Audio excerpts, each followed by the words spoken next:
ang mga kwento ng pag-ibig, kwento ng buhay at kwento ng pag-asa dito sa Barangay Love Stories. Love Stories. Para sa isang ama ay walang bundok ang hindi niya kayang akyatin para sa kapakanan ng kanyang anak. Pero minsan ay may mga bagay na sumusobra na, lalo na kung ang kahinaan na ng isang tao ang ginagamit para sa pansariling intensyon. Ikaw, kabarangay at kapuso, ano ang isang bagay na ginawa ninyo ng iyong ama na hindi mo malilimutan? Dear Papa Dudut, magandang araw po sa inyo, Papa Dudut. Lester na lamang po ang itawag ninyo sa akin. 37 years old na ako at isa akong collection agent o taga-kolekta ng bayad o utang ng mga kliyente namin sa isang kumpanya. Mula po ako sa isang lower middle class na pamilya. May 3 akong kapatid, nanay na ihaw vendor at tatay na nagpapasada ng jeep. Hindi ko alam kung paano na magic ng mga magulang ko ang buhay namin noon, pero napagtapos naman nila kaming magkakapatid kahit papaano. Nagtapos ako sa kursong tourism pero nahirapan akong makahanap ng trabaho dahil sa oversupply ng tourism graduates noong kapanahunan ko.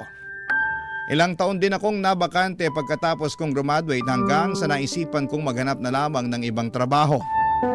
Nakapasok ako bilang collection agent sa isang financing company kung saan ay nagpapahulugan sila ng mga appliances at nagpapaloan ng cash. Hindi ganong klase ng buhay ang inaasahan kong mararating ko, Papa Dudut. Matayog kasi ang mga pangarap ko noong bata pa lamang ako. Kaya ako nga po sinikap na makapagtapos dahil gusto kong magkaroon ng mas maayos na buhay sa pagtanda ko. Kaso nga lang ay hindi umayon sa akin ang kapalaran. Alam niyo po, noong nag-aaral pa lamang ako ay hindi naman sa pagbubuhat ng sariling bangko pero maganda ang status ko noon sa eskwelahan. Hindi ako academic achiever pero isa ako sa mga active sa school pagdating sa mga extracurricular activities. Varsity player ako sa eskwelahan namin noon at isa rin ako sa mga suki sa mga pageant. May tinatago rin naman kasi akong itsura kahit na papaano. Sa katunayan, Papa Dudut, ang turing nga sa akin noon ay campus crush. Yun ang dahilan kung bakit nabihag ko ang mailap na puso ng naging girlfriend ko na si Rina noong nasa college pa lamang kami.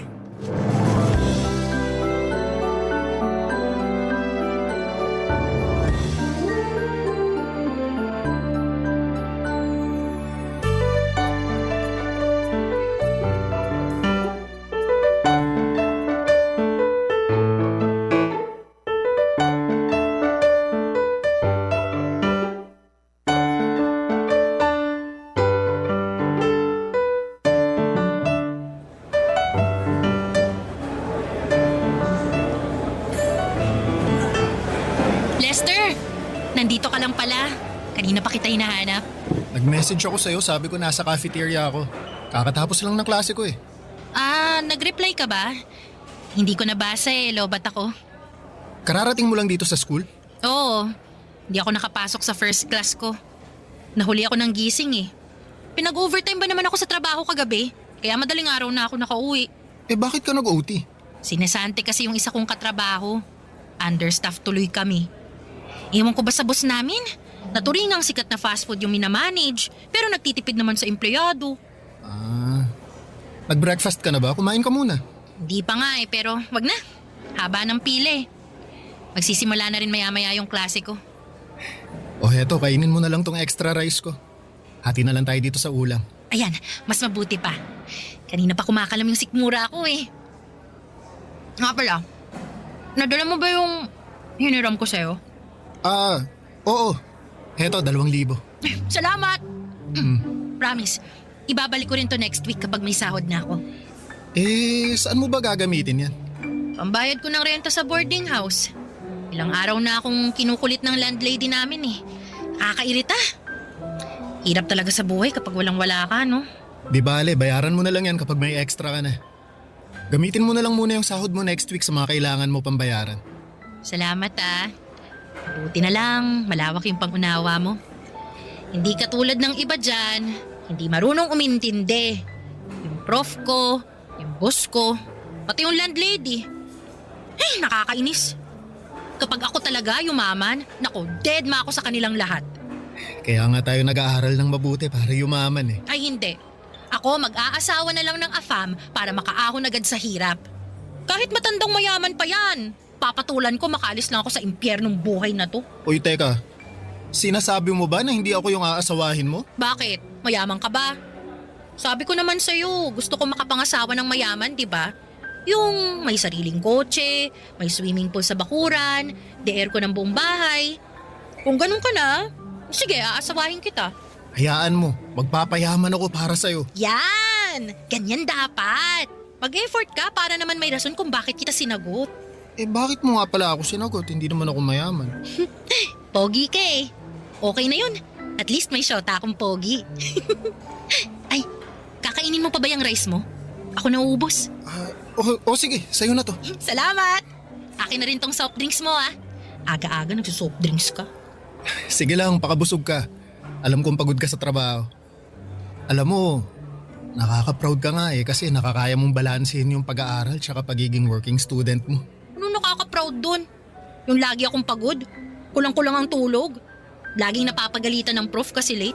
Anong nakaka-proud dun, no? Hindi, ang ibig kong sabihin, nakaka-proud ka na kahit nakakapagod yung ginagawa mo, nagpupursige ka pa rin. Wala akong choice. Ipinanganak akong mahirap eh. Kung iniluwan lang sana akong mayaman, magbubuhay doon niya talaga ako. Pero dahil minalas ako sa buhay, ganito na lang muna ako sa ngayon. Pero balang araw talaga, sisiguraduhin ko na yayaman din ako. Tayo. Yayaman din tayo. Ay, oo nga pala. Sorry. Tayo pala. Ano pala ang balak mo mamaya? Gusto mo bang kumain muna tayo sa labas? Gastos na naman. Kakautang ko nga lang sa'yo ng pera eh. Hindi, libre ko naman eh. Aba, dami mo naman yatang pera ngayon. Papadudot gets ko si Rina. May mga pagkakataon din kasi noon na kapos din kami sa bahay kaya minsan ay wala kaming inuulam. Lalo na tuwing bayar na ng kuryente, tubig at renta. Kaya naman sinanay ko na ang sarili ko na magtipid. Gusto ko rin kasi na matulungan ko si Rina kahit na sa maliit na bagay lamang katulad ng paglibre ko sa kanya ng pagkain. Kahit yun na lang muna ang maibigay kong suporta sa kanya. Malaki ang pamilya nila Rina, sa Bulacan sila nakatira. 7 silang magkakapatid at ang tanging kumakayod sa kanila ay ang tatay nilang construction worker. Hindi na makapagtrabaho ang nanay nito dahil nabaldado siya matapos ma-stroke. 4 lang sa kanilang magkakapatid ang nag-aaral. Sa katunayan ay hindi na dapat papasok pa si Rina ng college kung hindi lang niya ito ipinaglaban.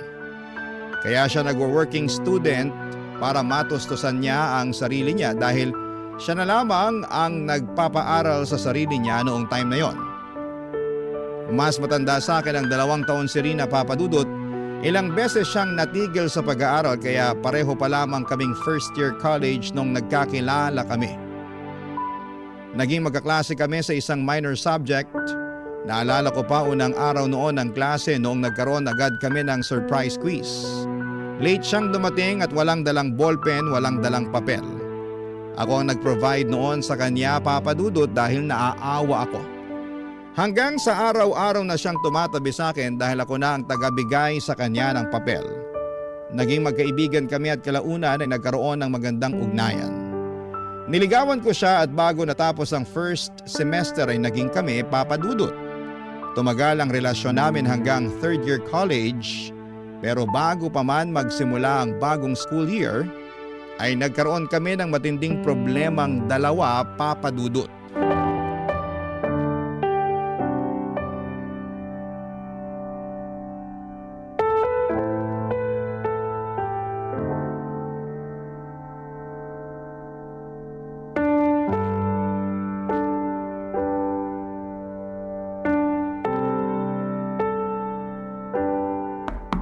Rina? Tao po! Lester? Anong ginagawa mo rito? Halika nga, nasisiraan ka na ba ng ulo? Teka, saan mo ako dadalhin? Dito tayo sa tabi, baka makita ka ng tatay ko. Anong ginagawa mo rito? Hindi ka nagre-reply sa mga text ko eh. Di ka rin sumasagot sa tawag. Nag-aalala kasi ako sa'yo. Ang OA mo naman? Di lang nakapag-reply, pupuntahan mo na ako agad dito sa Bulacan? Enrollment na kasi. Gusto ko sana nasabay na lang tayong mag-enroll. Mauna ka nang mag-enroll. Hindi pa ako makakaluwas ngayon. Eh bakit naman? May problema kami ngayon dito sa bahay. Anong problema? Baka sakaling makatulong ako. Wala. Wala kami itutulong sa problema ko. Ay Rina, boyfriend mo ako. Alam mo naman nagagawa ako ng paraan para matulungan kita eh. Teka, ano tong nasa balikat mo? Wala to. Patingin nga. Wala to sabi! Ano yan? Pasaba yan? Rina, Oo, pasato! Obvious ba? bakit? Anong nangyari sa'yo? Binato ko ng tatay ko ng baso. Hindi lang niya ako binato, sinampal din niya ako. Binugbog. Ano, masaya ka na? Nalaman mo ng totoo! Bakit kanya binubugbog? Gusto mo bang magsumbong tayo sa barangay? Sira, ulo ka ba? Ipapabarangay ko tatay ko? Eh bakit ka nga niya binugbog? May ginawa ka ba? Wala akong ginawa. Ikaw ang may ginawa. Pinuntis mo ko. Buntis ka? Oo. 2 buwan na. Teka sandali. Paano? Kailangan ko pa bang i-explain sa'yo kung paano nabubuntis ang isang babae? Ibig kong sabihin, gumagamit naman tayo ng proteksyon, di ba? Pues yung proteksyon na ginagamit mo, walang silbi. Anong gagawin natin ngayon yan? Anong klaseng tanong yan? May magagawa pa ba tayo? Nandito na to. Teka, anong sinabi ng tatay mo nung nalaman niya ang totoo? Pinagtigil niya ako sa pag-aaral. Pagkatapos kong ipanganak to, maghahanap ako ng trabaho para may pambuhay ako sa batang to.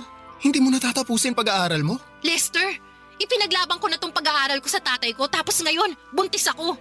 Ano pang laban ko kung sinira ko na yung tiwala niya? Hindi niya na ako papayagang mag-aaral pagkatapos nito. Pero, Rina, sayang naman yung nasimulan mo. Sino naman mag-aalaga ng bata pagkapanganak ko? Mga kapatid ko na walang silbi. Nanay ko na baldado. O yung tatay ko na busy sa pagkayod. Huwag ka mag-alala, papanindigan ko naman yung bata eh. Aba dapat lang. Sino ba nagsabing hindi? Ikaw ang may kasalanan ng lahat ng to kaya wag mo akong takasan. Alam ko na, gusto mo bang kausapin ko na lang tatay mo? Para saan pa? Gusto mo rin ba makatikim ng bugbog? Baka mamaya pagsabayin pa tayo eh. Alam mo, umuwi ka na lang. Tsaka na lang natin to pag-usapan kapag kalmado ng lahat. Eh paano ka? Nag-aalala ako para sa'yo eh. Kaya ko ng sarili ko. Masasaktan ako ng tatay ko pero hindi niya ako magagawang patayin. Kaya huwag ka mag-alala. Balitaan mo ako ah. Tawagan mo ako agad kapag nagka-problema ka. Problemahin mo muna kung paano mo sasabihin sa magulang mo na nabuntis mo yung syota mo. Tsaka natin pag-usapan ulit kung anong mangyayari. Sige, tatawagan kita mamaya pagka uwi ko. Rina, alagaan mo sarili mo ha. Oo na. Umalis ka na. Lalabas na maya-maya si tatay para magtrabaho. Baka makita ka pa niya. Naku, iinit na naman ulo nun. Sige. Ay, sandali lang. Bakit? Ano yun? May kailangan ka pa? May extra ka ba dyan? Pahiram naman ako kahit 100 lang oh. Magpapaload lang ako para may pang text ako sa'yo. Di kita nare-replyan kasi wala akong load eh. Sandali. Oh, ito. Ayun, salamat. Aalis na ako. Sige, mag-ingat ka. Ikaw rin. Papa Dudut, hindi naging maganda ang pagtanggap ng mga magulang namin sa balitang nagkaroon na kami ng anak ni Rina. Pero kahit na ganoon ay wala naman silang magagawa dahil nandun na ang bata. Para makatulong sa mga gastos ni Rina ay nagtrabaho ako sa gasolinahan.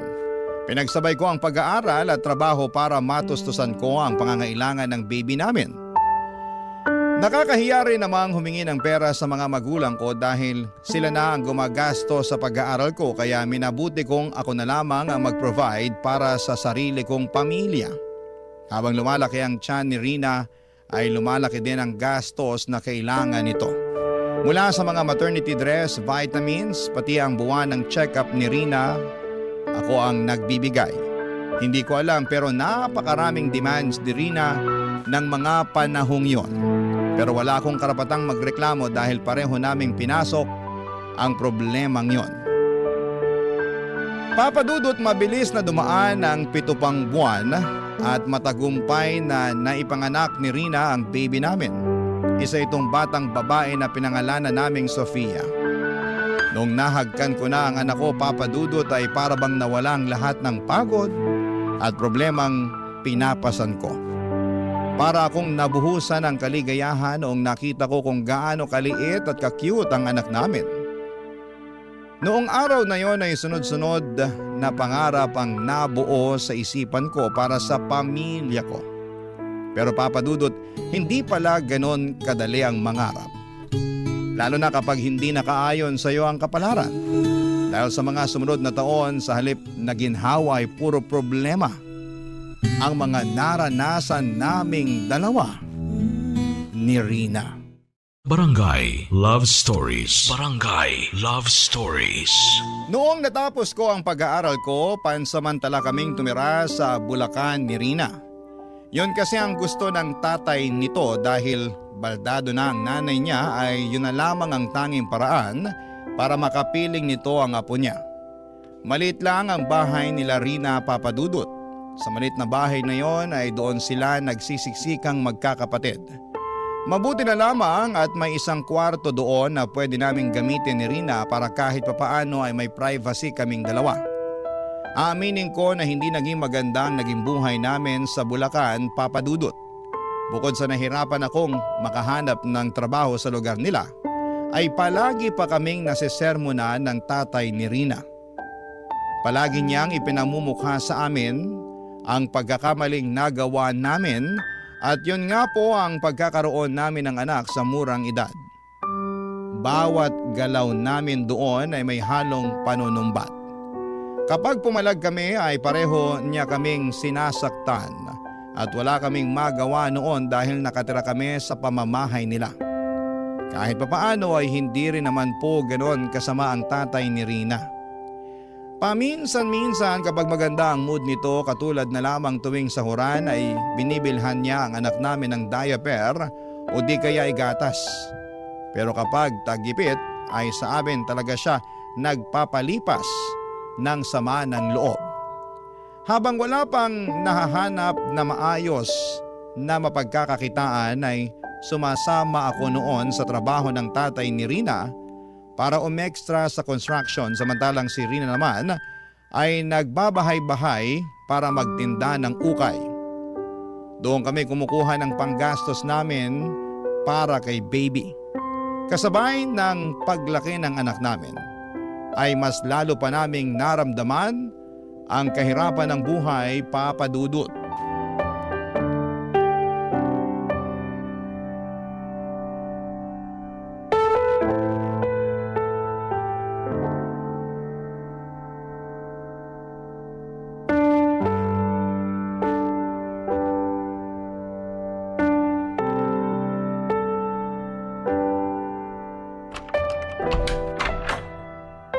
Lester, ang aga mo namang umuwi ngayon.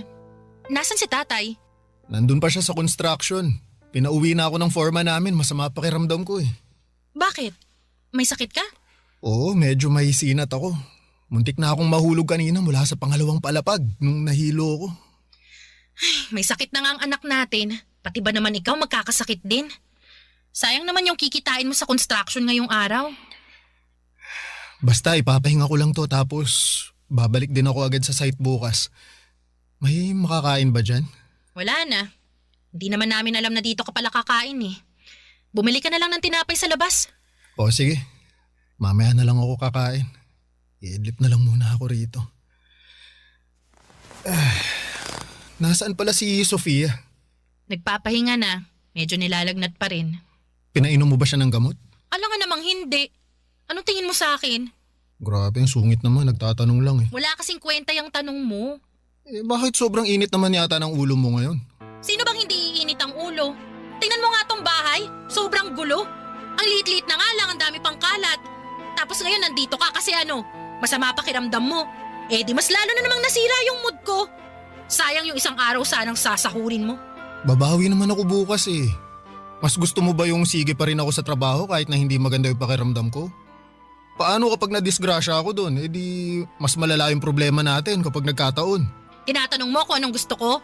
Hindi yun ang gusto ko, Lester. Hindi ganitong klase ng buhay ang gusto ko. Ano? Hanggang ganito na lang ba tayo? Halos 2 taon na yung lumipas simula nung nakapagtapos ka. Anong ginawa mo? Hanggang construction ka na lang ba? Anong silbi ng diploma mo na 4 na taon mong pinaghirapan? Asan na yung mayamang buhay na ipinangako mo sa akin? Eh, tutuparin ko naman yan eh. Kailangan mo lang ng konting tiyaga, ha? Tuloy-tuloy pa rin naman ako sa paghahanap ng trabaho. Sadyang minamahalas lang talaga ako. Ang sabihin mo, hindi ka lang marunong dumiskarte. Paano ka pa makakapagtrabaho sa hospitality niyan? Kaya ka nga nag-tourism, di ba? Kasi may itsura ka. Hindi ba ang hanap nila sa mga ganyang klaseng trabaho yung magandang itsura? Tingnan mo nga itsura mo ngayon. Ang dugyot mo na nga tingnan, no? Pati sarili mo hindi mo na kayang alagaan. Siyempre, araw-araw akong babad sa initan. Palagi akong nagbubuhat ng buhangin at mga hollow blocks, madudumihan talaga ako. Iisipin ko pa ba itsura ko kaysa sa kapakanan natin? Hindi naman tayo mapapakain itong itsura ko eh. Ayoko na ng ganitong buhay. Araw-araw ko na lang pinoproblema kung paano pagkakasyahin yung pagkain natin. Palagi ko na lang tinitipid yung gatas ni Sofia. Tapos, nandyan pa si tatay na wala nang ibang ginawa kundi magbunga nga kapag nalalasing. Sorry, konting tiis na lang. Gagawa ako ng paraan. Ayoko nang magtiis. Buong buhay ko lagi na lang ako nagtitiis. Kung ganun, bumalik na lang tayo sa Maynila kung gusto mo. Ano namang gagawin natin doon? Doon tayo kina nanay tumira. Mas maganda yung oportunidad doon, mas maraming trabaho. Pati ikaw, pwede kang magharap ng trabaho kasi pwede mo nang iwan si Sofia sa mga magulang ko kung sakali. Matagal na rin kasing nare-request ni nanay na makita si Sofia eh. Baka naman mamaya, panilain ako ng mga magulang mo doon sa pamamahay nila, ha? Hindi yun mangyayari. Nakasama mo naman na si nanay at tatay, di ba? Mababait sila. Anong mababait? Eh hindi nga maganda yung tingin sa akin ng nanay mo nung una kami nagkita eh. Ano ka ba? Mas gusto nga ni nanay na doon na lang tayo sa kanila tumira eh. Paano kung hindi pumayag si tatay? Matatanda na tayo. Kaya naman na siguro nating magdesisyon para sa sarili natin. Sige, kakausapin ko si tatay. At kung ayaw man niya, aalis pa rin tayo. Wala na siyang magagawa sa magiging desisyon natin. Basta, siguraduhin mo lang na pagkaalis natin dito, magiging maayos na yung buhay natin, ha? Oo, pangako.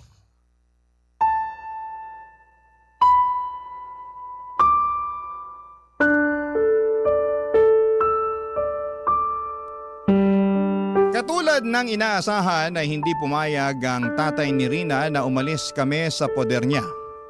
Pero buo na noon ang desisyon namin kaya hindi rin niya kami napigilan.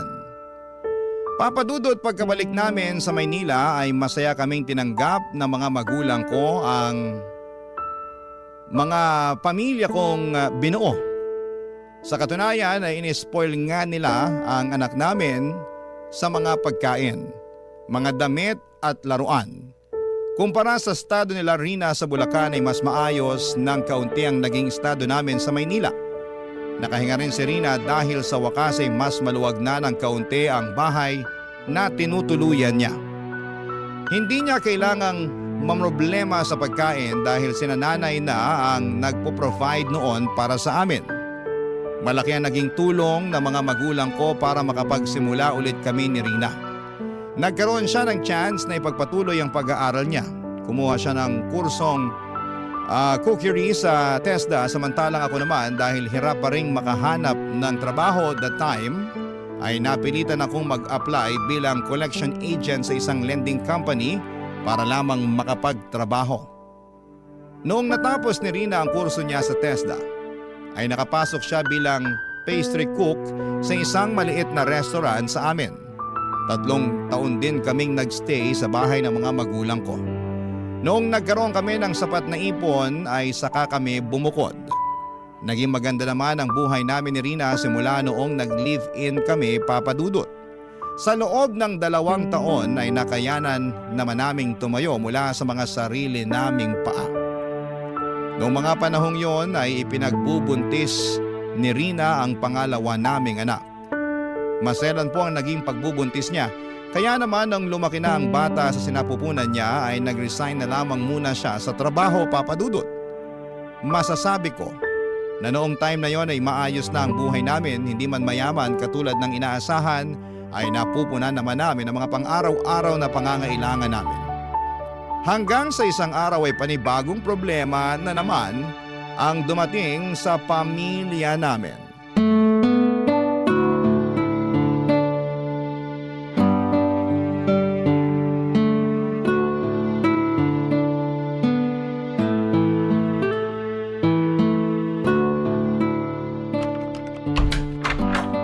O Rina, nakauwi na pala kayo.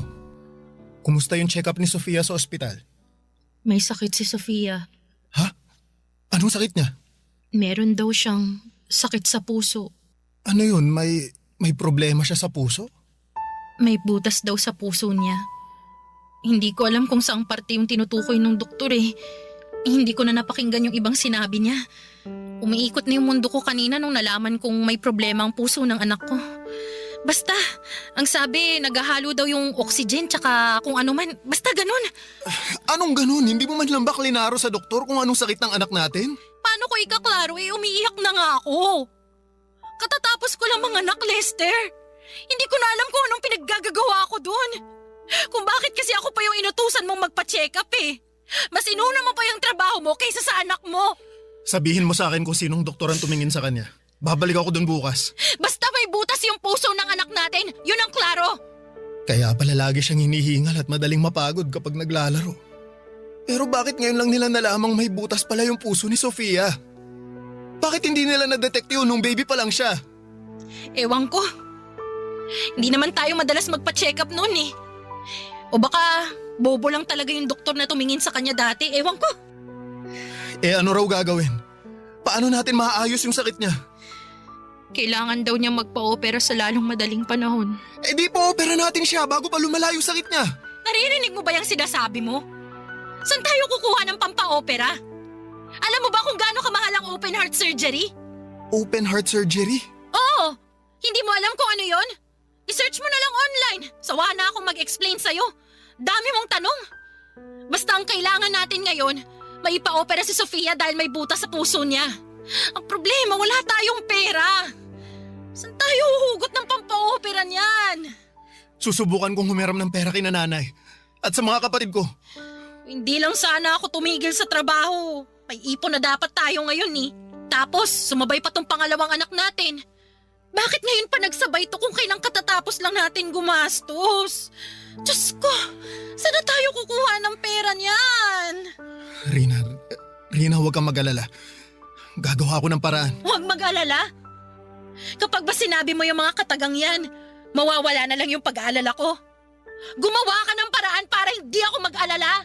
Susubukan kong mag-loan sa pinagtatrabahuhan ko. Lalapit din ako sa mga politiko. Baka sakaling may maibigay silang kunting tulong sa atin. Makakabuo ka ba ng kalahating milyon? Kalahating milyon? Ganun kamahal yung operasyon? Yun daw yung kailangan nating ihanda. Pero depende pa sa procedure. Pwede pang tumas yung gastos. Ano ba to?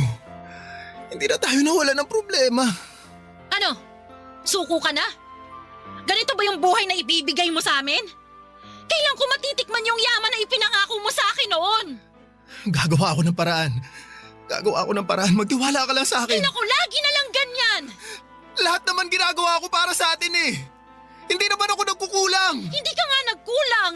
Hindi ka rin naman sumapat. Ay, ang malas naman ng buhay na to. Ipinanganak ka na nga mahirap. Kung kailan paangat na, tsaka hihilahin ulit sa kahirapan. Ano bang kasalanan ko? Bakit kailangan ko mamuhay ng ganito? Wala ka namang ginawang mali eh. Malalampasan din natin to. Basta magtiwala ka lang. Pagod na akong magtiwala. Ayoko na umasa. Baka alis na nga. Rina, saan ka pupunta? Magpapahangin lang sa labas. Kailangan kong huminga. Ikaw na munang bahala dyan. Kung saan-saan ako lumapit para makahingi ng tulong, Papa Dudut. Mabuo lamang ang perang gagamitin para sa operasyon ni Sofia. Mula sa mga kamag-anak, kaibigan, politiko at mga organisasyon. Lahat sila ay nilapitan ko na. Mapalad ako dahil nag-abot naman sila ng tulong kahit papaano. Nakapagbenta na rin ako ng ilang gamit, lahat ng itinatago kong yaman ay nailabas ko na. Nakapag-loan na rin ako sa iba't ibang lending companies pero kahit na anong gawin ko ay hindi ko pa rin nabubuo ang kalahating milyon na kinakailangan para sa operasyon ng anak ko. Halos mabaliw na ako noon sa kakaisip kung saan ako huhugot ng pera.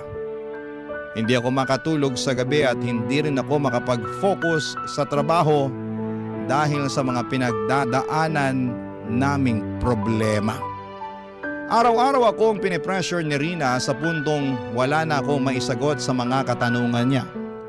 Kung pwede lang sanang isang lako ang kaluluwa ko ay gagawin ko yon, Papa Dudut, para lamang sa anak ko.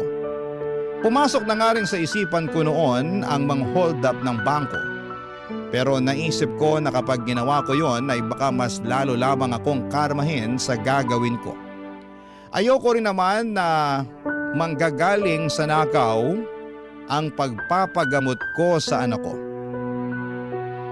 Nung wala nang mahintay pa si Rina, Papa Dudut, siya na mismo ang gumawa ng paraan para masolusyonan ang problema namin. Pero Papa Dudut, hindi ako makapaniwala sa naisip nitong remedyo para lamang mabuo ang perang kinakailangan namin noon para sa anak namin. Barangay Love Stories. Barangay Love Stories. Sa buong buhay namin ni Rina bilang magpartner ay lagi ako ang gumagawa ng paraan para ma-resolve ang mga dumarating na problema sa buhay namin. Nasanay ako na ako lagi ang humaharap at nagbibigay sa mga pangangailangan namin dahil alam ko sa sarili ko na yon ang trabaho ko. Ayoko kasing isipin ni Rina na wala akong kwentang ama sa mga anak namin.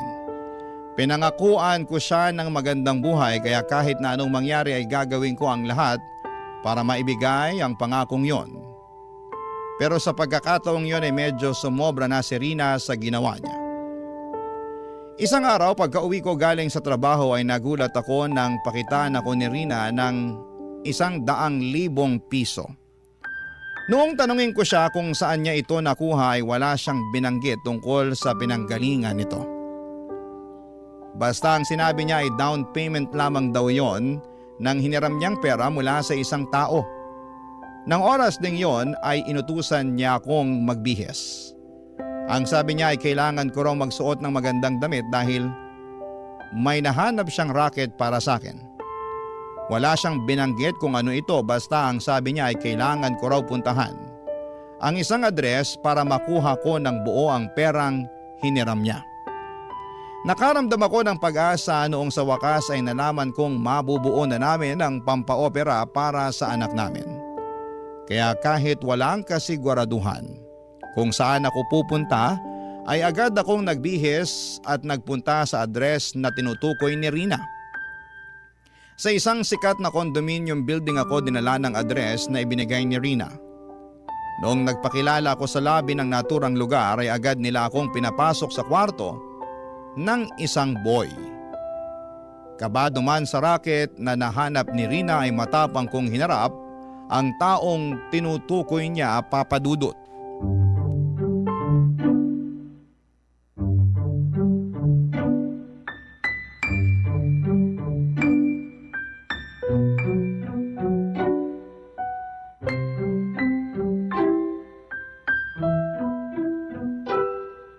Tao po.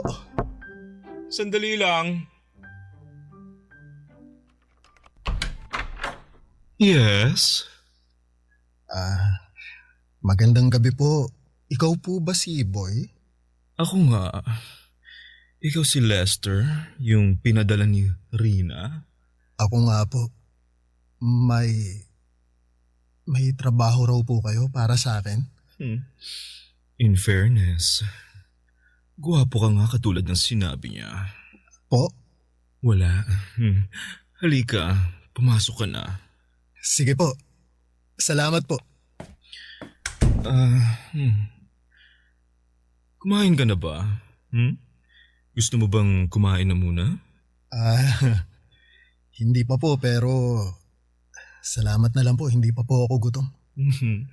O sige, mag-shower ka na muna. Shower po? Oo, ayoko kasi ng amoy pawis. Mas maganda kapag fresh ka. Katatapos ko lang naman pong maligo bago ako nagpunta rito. Huwag po kayong mag-alala, hindi po ako amoy pawis. Okay, o sige. Kung ganun, halika na rito. Lumapit ka sa akin. Po? Bakit po?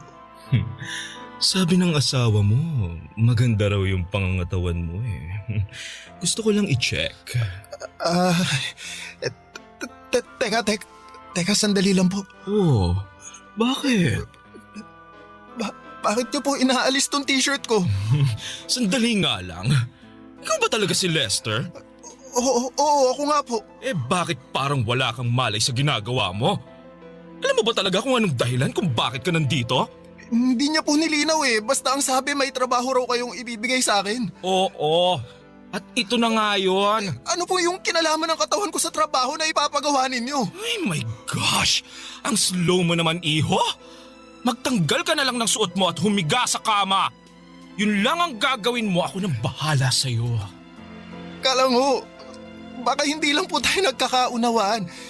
Hindi po ako ganun tao. Hindi po ako nagpapagamit ng katawan. Yun ang sabi sa akin ni Rina eh. Ano ba to, scammer ba kayo? Kung hindi mo gagawin ang ipinagagawa ko sa'yo, tatawag ako ng pulis. Teka, sandali lang po. Pulis agad. Hindi po kami scammer. Nakapagbigay na ako ng down sa inyo, no? Nagtiwala ako sa inyo dahil nirecommend kayo ng contact ko. Kaya kung hindi nyo ibibigay yung kapalit ng paunang bayad na binigay ko, ipapapulis ko kayo. Sandali lang ho ah. Sandali lang ho, tatawagan ko lang po si Rina. May kakalaruhin lang ako sa kanya. Sinasayang nyo lang ang oras ko eh. Nagmamadali ako kaya mas mabuti pa ibalik nyo na lang yung pera ko. Hindi ka makakalabas dito hanggat hindi nyo na ibabalik yung pera binigay ko. Sandali lang po, mabilis lang po ito. Heto na po, heto na, tinatawagan ko na siya. Hello, Lester. Tapos ka na ba? Ang bilis naman yata. Hello, Rina. Anong tapos na? Alam mo ba kung anong gulo tong pinasok mo? Anong gulo? Bakit? Nanggulo ka ba dyan? Pinaghubad ako ng bakla dito. Anong inaasahan mong gagawin ko? Aba malamang, di bigay mo kung anong gusto niya. Ikaw yung kapalit ng perang hinihiram natin sa kanya. Kailangan niya ng boylet kaya ikaw yung binenta ko. Ano? Anong pinagsasabi mo? Kailangan natin ng pera para sa anak natin, di ba? Kaya huwag ka na magreklamo dyan. Hindi ko kayang gawin yung pinapagawa niya sa akin. Ay, dami mo namang arte.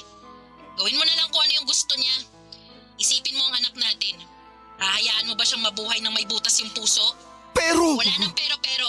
Huwag kang uuwi dito hanggat hindi mo nakukuha ng buo yung pera, ha? Hello? Rina? Rina! Ano? Tapos na ba kayo mag-usap, ha? Kasi magpapatawag na talaga ako ng security. Hindi, wag. Babayaran ko na lang yung perang hihiramin namin sa inyo. Please, sir. Kailangan talaga namin ng perang pampapera sa anak namin eh. Hindi po talaga kami scammer. Please maniwala po kayo. Hindi ko kailangan ng pera, no? Marami na ako ng pera, my dear. Ang bayad na inaasahan ko ikaw dahil ikaw ang inalok sa akin ni Rina. Ngayon, kung hindi ka papayag sa setup na ganon, ibalik nyo na lang yung pera dahil mukhang hindi naman pala kayo ganon kagipit katulad ng sinasabi ninyo. Total, ngayon lang naman to eh. Ay hindi! Sinong nagsabing isang beses lang to, ha? Malaking halaga yung hiniram sa akin ni Rina. Ang bayad nun by installment. Kaya bawat Sabado sa susunod na 5 buwan, ha? Kailangan mo kong paligayahin. Sa pamamagitan lang nun kayo makakabayad sa akin. Ha? Ano? Magdesisyon ka na. Bibigyan kita ng chance na umatras. Hindi ako aatras. Gagawin ko to para sa anak ko. Yun naman pala eh. O sige, simulan mo nang mag-alis ng saplot. Matapos ng gabing yon, ay lumabas ako ng kondo na hiyang-hiya. Pakiramdam ko ay lahat ng taong nakatingin sa akin ay alam kung ano ang ginawa ko. Nandiri ako sa sarili ko, Papa Dudut. Kailanman ay never kong naisip na papasukin ko ang ganong klaseng kalakaran. Sari-saring emosyon ng naramdaman ko ng mga oras na pauwi ako ng bahay. Dala-dala ang pera na nakuha ko gamit ang sarili kong laman. Hindi ko po ma-describe sa mga salita ang pakiramdam na yon, pero hanggang ngayon ay damang-dama ko pa rin sa sarili ko ang pakiramdam na yon, Papa Dudut. Pagka-uwi ay hindi ko kinibo si Rina.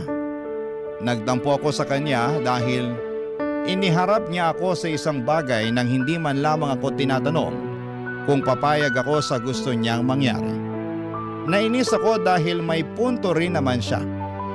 Yun na ang pinakamadaling paraan para makakuha kami ng pera para sa operasyon ni Sofia, nang walang tinatapakang ibang tao maliban sa dignidad ko.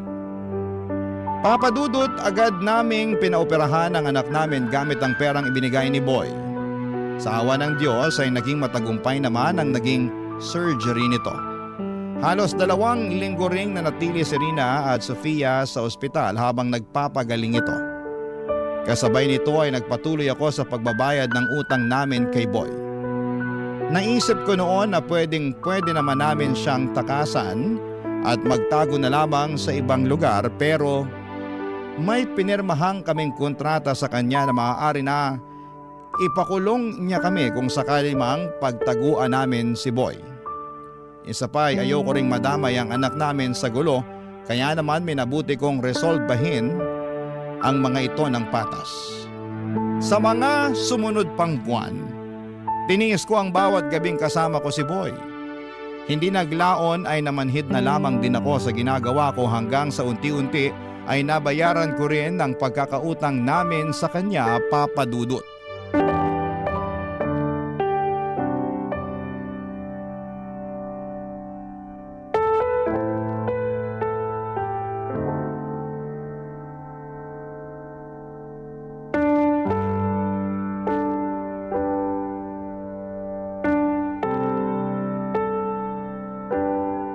Salamat po. Salamat din sa tulong.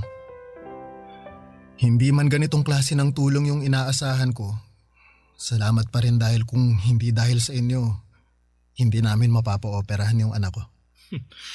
Hindi mo kailangan magpasalamat. Nangangailangan ka eh. Nangangailangan din ako. Nagtulungan lang tayo. Kumusta na pala yung anak mo? Maayos na po siya. Kailangan lang ng ilang follow-up check-up para masigurong walang komplikasyon yung operasyon niya. Mabuti naman kung ganun. Alam mo, gawin na nating huli to.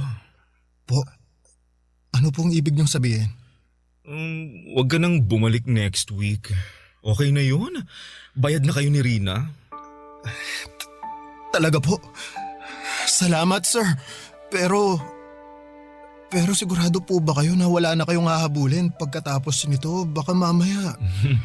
Wala ka pa rin bang tiwala sa akin hanggang ngayon? Ilang gabi na tayong nagsama. Huwag kang mag-alala, hindi kita hahabulin. Kung gusto mo, magpapagawa pa ako ng kasulatan para ma-clear na yung utang nyo. Tsaka hindi naman ako ganong klaseng tao, no? Alam kong masama ang tingin mo sa akin kasi ginamit ko yung kahinaan mo, pero wala eh. Kailangan ko ring lumigaya. Wala naman na magtatangkang pumatol sa akin. Bukod sa matandaan na ako, bakla pa ako. Sinong tao naman na magmamahal sa akin maliban sa pera ko, no? Alam mo, naiinggit nga ako kay Rina eh. Sa kabila ng ginawa niya sa'yo, nagagawa mo pa rin siyang mahalin. Nilapastangan na niya yung pagkatao mo at lahat-lahat pero nananatili pa rin kayong matatag. Ganong klaseng pag-ibig yung gusto kong maranasan balang araw eh. Kaso mukhang malabo nang mangyari. Hindi ko naman po ito ginagawa dahil kay Rina eh. Dahil ito sa anak ko.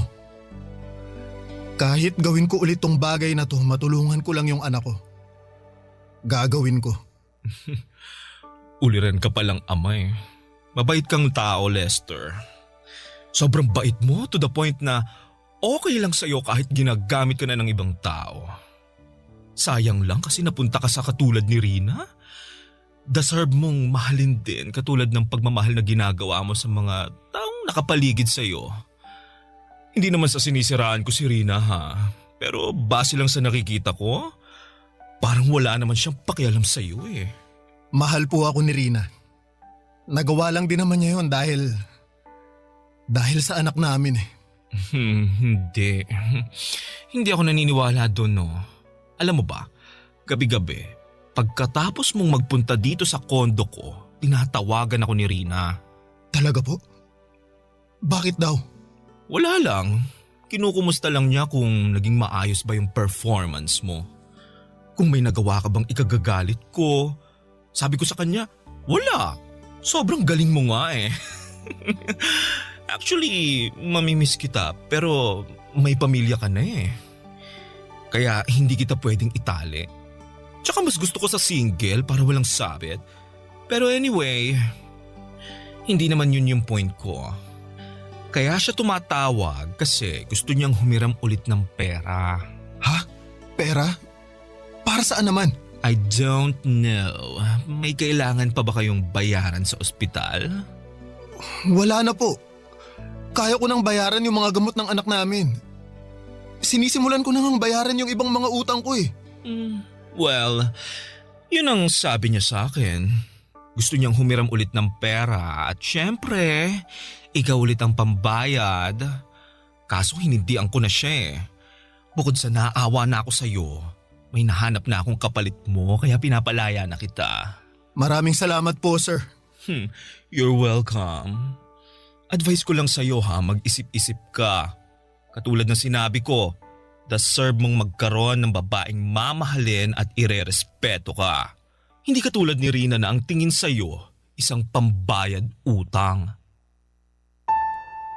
Papadudot, nagkaroon ako ng realization ng gabing yon. Pagka-uwi ay kinumpirma ko kay Rina kung totoo ba ang sinabi ni Boy na humihiram ulit siya ng pera sa kanya. Hindi tinanggi ni Rina ang katotohanan. Inamin niya sa akin na sawa na raw siyang maghirap at total ay may mapagkukuhanan na sila ng pera nang walang kahirap-hirap ay chance na raw namin yon para makaahon sa kahirapan. Sobrang dismayado ako sa kanya ng gabing yon at para bang bigla na lamang akong natauhan. Totoo nga ang mga sinasabi ni Boy, ginagamit lang din ako ni Rina at nagpapagamit naman ako dahil mahal ko siya. Unti-unti ay nawala rin ang pagkabulag ko kay Rina. Simula noon ay lagi ko nang nakikita ang mga hindi kagandahang ginagawa niya sa akin. Ang totoo niyan, gusto ko na nga sanang makipaghiwalay sa kanya noong mga panahong yon. Pero iniisip ko rin kasi ang kapakanan ng mga anak ko. Papadudot, tiniis ko ang lahat ng yon sa ngalan ng pamilya namin. Para sa aming mga anak. Pero sa aming dalawa ay si Rina na po ang may ganang bumitaw. Naganap siya ng ibang tao na magagamit niya ulit. Nung nakakilala po siya ng AFAM ay dali-dali siyang sumama dito at walang pag-aalinlangan na iniwan niya kaming mag-ama. Ang totoo niyan, Papadudot, ay nakahinga ako noong iniwan kami ni Rina. Hindi man maganda para sa mga bata na nawalan ng ina sa murang edad. At least, magkakaroon ako ng chance na magsimula pong muli. Papadudot, ang mga pangyayaring ikinuwento ko sa inyo ay nangyari 8 years ago. Ngayon ay dalaga na si Sofia at 8 years old na rin ang pangalawa naming anak. 3 taon ang lumipas simula nung iniwan kami ni Rina ay nakahanap ako ng babaeng nagmahal sa akin ng buo at totoo. Nagpakasal kaming dalawa at siya na ang tumayong bagong ina nila Sofia. Ngayon ay may isa na kaming anak at masasabi kong masaya. At kontento na ako sa buhay namin sa ngayon kahit na hindi ko nakamit ang yaman na pinapangarap ko. Ito na po ang wakas ng aking kwento at masasabi ko na hindi man sa pinansyal na aspeto ay mayaman ako. sa pagmamahal. Ang inyong forever kapuso at kabarangay, Lester. Kwentuhan naman tayo dito sa comment section.